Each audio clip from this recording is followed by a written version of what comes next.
Halo semuanya. Nah, kami dari kelompok 6 akan membahas materi mengenai teori pemrosesan informasi pada mata kuliah Psikologi Pendidikan. Nah, adapun anggota kelompok 6 yaitu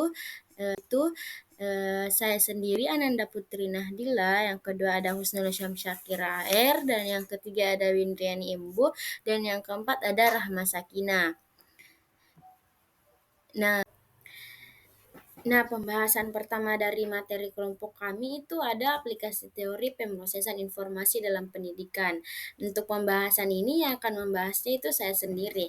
Nah, untuk pembahasan ini pun ada dua aspek yang membahasnya, yaitu ada teknik-teknik pengajaran untuk meningkatkan encoding dan retensi, dan yang kedua ada pengembangan kurikulum yang meningkatkan pemahaman melalui praktik retrieval. Nah, yang akan saya bahas kali ini yaitu ada teknik-teknik pengajaran untuk meningkatkan encoding dan retensi. Teknik-teknik ini terbagi menjadi dua. Yang pertama ada penggunaan graphic organizer. Graphic organizer adalah representasi visual dari informasi yang membantu siswa mengorganisir dan memahami materi. Beberapa jenis graphic organizer yang digunakan yaitu seperti mind maps yang memetakan ide-ide utama dan sub-ide secara hierarkis, dan ada yang kedua ada Venn diagrams yang membandingkan dan membedakan dua atau lebih konsep, dan yang ketiga ada flowcharts yang menunjukkan langkah-langkah dalam proses atau sistem. Dan teknik yang kedua ada penggunaan memory defense. Untuk defense adalah teknik yang membantu dalam dan pengingatan informasi melalui asosiasi. Contoh teknik ini seperti Rimes and Song, chunking. Nah, dengan menggunakan memory defense, siswa dapat mengingat informasi dengan lebih efektif, terutama ketika menghadapi materi yang lebih kompleks. Nah, untuk materi kedua itu akan dibahas oleh teman saya. Selanjutnya itu pengembangan kurikulum yang meningkatkan pemahaman melalui praktik retrieval. Yang pertama itu definisi dan pentingnya praktik retrieval. Retrieval praktik adalah teknik pembelajaran yang melibatkan proses mengingat kembali informasi yang telah dipelajari sebelumnya. Teknik ini bertujuan untuk memperkuat memori jangka panjang dengan cara melatih otak untuk mengakses dan mengingat informasi secara aktif, bukan hanya dengan mengulang materi secara pasif. Dalam konteks pendidikan, retrieval praktik menjadi strategi yang efektif untuk meningkatkan pemahaman dan penguasaan materi pelajaran. Kemudian yang kedua yaitu strategi pengembangan kurikulum integrasi praktik retrieval. Dalam setiap pembelajaran, sertakan praktik retrieval aktif dalam setiap sesi pembelajaran seperti kuis singkat, pertanyaan pemantik, atau meringkas materi yang baru saja dipelajari. Praktik retrieval membantu siswa mengaktifkan pengetahuan yang telah mereka pelajari dan mengidentifikasi area yang membutuhkan penguatan lebih lanjut. Rancangan pembelajaran yang berpusat pada siswa dengan menggunakan strategi berbasis masalah. Kemudian berikan siswa kesempatan untuk menerapkan konsep yang dipelajari dalam konteks nyata melalui studi kasus atau proyek praktik retrieval terjadi saat siswa berusaha mengingat dan menerapkan. Selanjutnya itu kritik terhadap teori pemrosesan informasi. Kritik terhadap teori pemrosesan informasi mencakup beberapa aspek yang menyoroti keterbatasan dan tantangan dalam penerapannya dalam konteks pendidikan dan psikologi. Nah, untuk beberapa poin utama dari kritik tersebut akan dibahas oleh teman saya. Materi selanjutnya yang saya paparkan yaitu beberapa poin utama dari kritik terhadap teori pemrosesan informasi. Yang pertama yaitu kurangnya perhatian pada aspek motivasional emosional dalam proses belajar. Ini terbagi menjadi dua bagian. Yang pertama yaitu pentingnya motivasi dalam pembelajaran. Ini terbagi lagi menjadi tiga bagian. Yang pertama, motivasi sebagai pendorong. Motivasi belajar berfungsi sebagai pendorong untuk mencapai tujuan pendidikan. Yang kedua yaitu dampak emosional. Kecerdasan emosional berperan penting dalam memotivasi siswa. Siswa yang mampu mengelola emosi mereka dengan baik cenderung memiliki motivasi belajar yang lebih tinggi. Dan yang terakhir yaitu faktor lingkungan. Lingkungan sosial dan budaya siswa juga mempengaruhi motivasi mereka. Misalnya, pengalaman positif dengan teman sebaya atau pengaruh media dapat meningkatkan minat siswa untuk belajar. Yang kedua yaitu dampak kurangnya perhatian. Ini terbagi juga menjadi 3 bagian. Yang pertama yaitu rendahnya motivasi.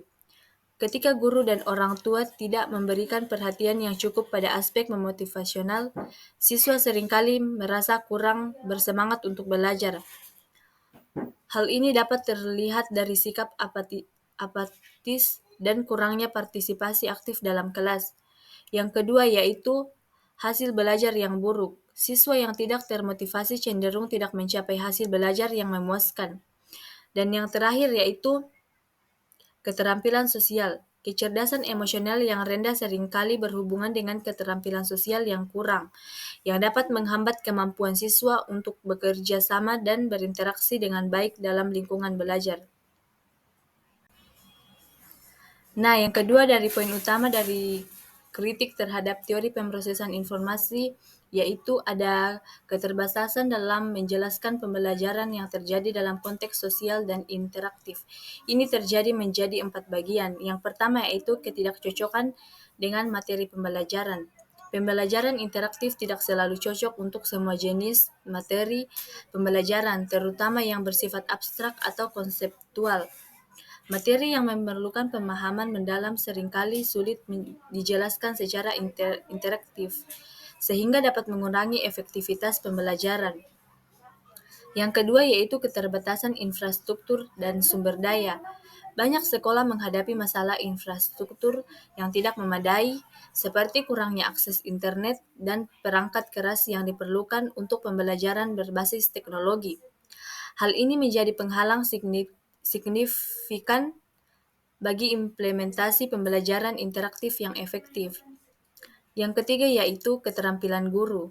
Guru seringkali tidak memiliki keterampilan yang cukup untuk memanfaatkan media pembelajaran interaktif secara optimal. Kurangnya pelatihan dan pengalaman dalam menggunakan teknologi dapat mengurangi kemampuan mereka untuk menginteraksikan metode interaktif ke dalam pengajaran. Dan yang terakhir yaitu distraksi dan gangguan. Pembelajaran berbasis daring dapat menimbulkan distraksi bagi siswa, seperti akses mudah ke media sosial atau aplikasi lain yang tidak berhubungan dengan pembelajaran.